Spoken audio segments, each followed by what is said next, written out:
And hi, I'm here and I wanted to share with you some of the benefits of the wonderful sesame seeds. So sesame seeds, there are, according to Ayurveda, actually 5 different types, but in reality these days we find just 2 types, the white sesame seeds and black sesame seeds.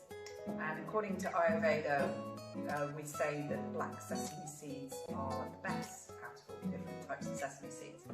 So according to Ayurveda, they are pungent, bitter, sweet and astringent, and their overall property is one of being heating. So they give a lot of heat to the body. And for that reason, as with most types of seeds, they're particularly beneficial for pacifying what we call kapha and vata. So helping to clear excess mucus qualities from the body, or dampness or heaviness, and also to help soothe the nervous system, because they're full of lots of great oils. We know that because of the sesame seed oil that we get, which incidentally is the oldest kind of oil. It's the oldest oil crop out of all different crops in the world. So it's been here for a very long time and been enjoyed for millennia. And Ayurveda has really gone to town with making use out of it. So I'm going to talk particularly about the culinary use today, and give you a few little tips of what you can do.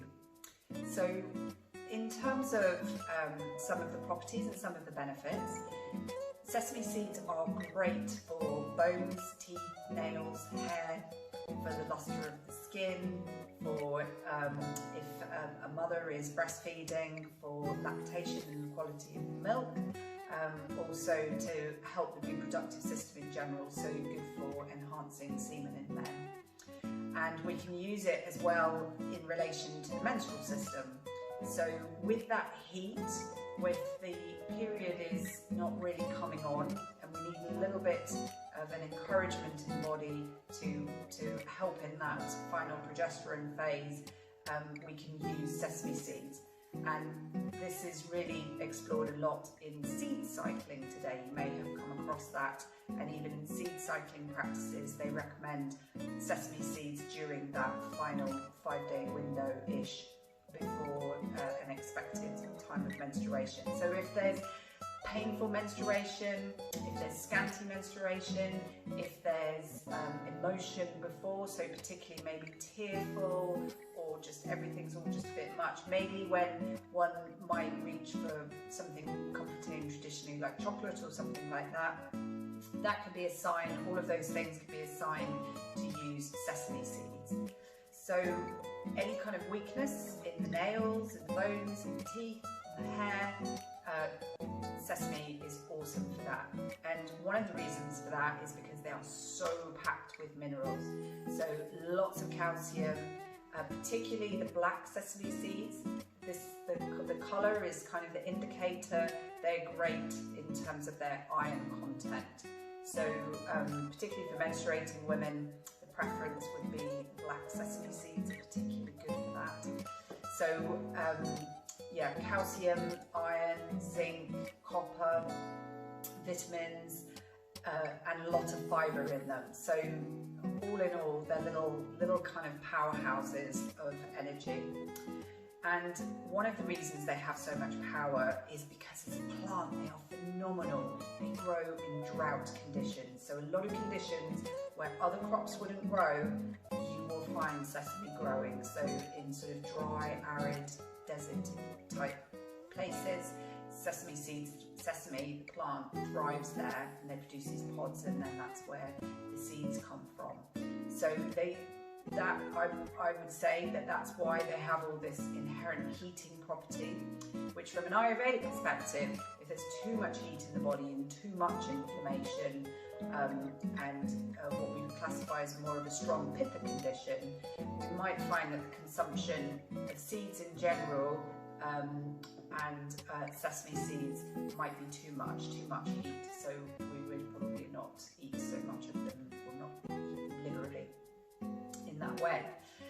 So in terms of ways to eat them, I've got in my book, the Ayurveda Kitchen, which is available to purchase online. There's a great recipe on page 191, and that's for what I called an Ojas boosting almond and saffron shake. So it's using almond milk, but we can also use dairy milk, and it combines it with a little bit of saffron, and one of the key ingredients is sesame seeds. Sesame seeds are in there with some ginger and some dates as well, and that's a real kind of tonic, or as we say, referring to the type in Ayurveda of Ojas. So that's there in there. And if you go to my website to eatandbreathe.com and look under my most recent recipes, you will find a gorgeous new recipe there for some tahini sesame seed gluten-free, sugar-free cookies. So I used stevia, the plant, as a sweetener in it. I don't tend to use it very often, but I found that in this recipe it just worked like magic. Absolutely brilliant. So for people who are out there looking for a sugar-free recipe, this is a great one. And as I said, I did it with gluten-free flour, so it's gluten-free too, and it really goes to town with making the most out of these sesame seeds.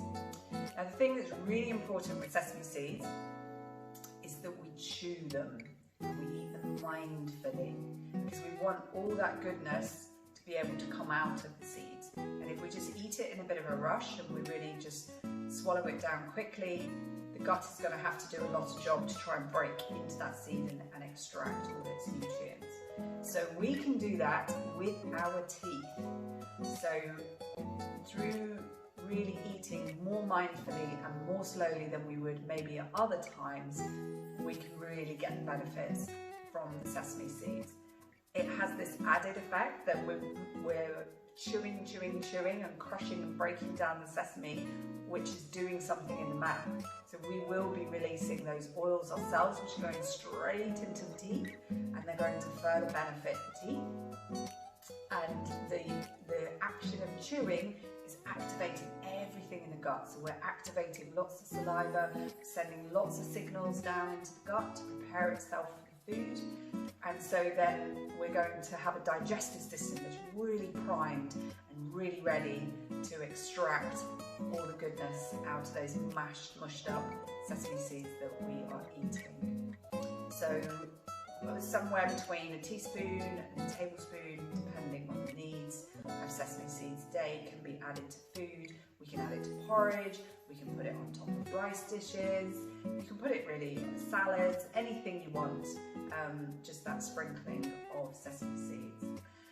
And if we were to use it as an oil, it's super special oil because it's quite hard to denature it. So it doesn't oxidize very easily when you heat it, which is quite unusual for oils. To make the most out of it, to put it onto the skin, in Ayurveda we use what's called cured sesame oil.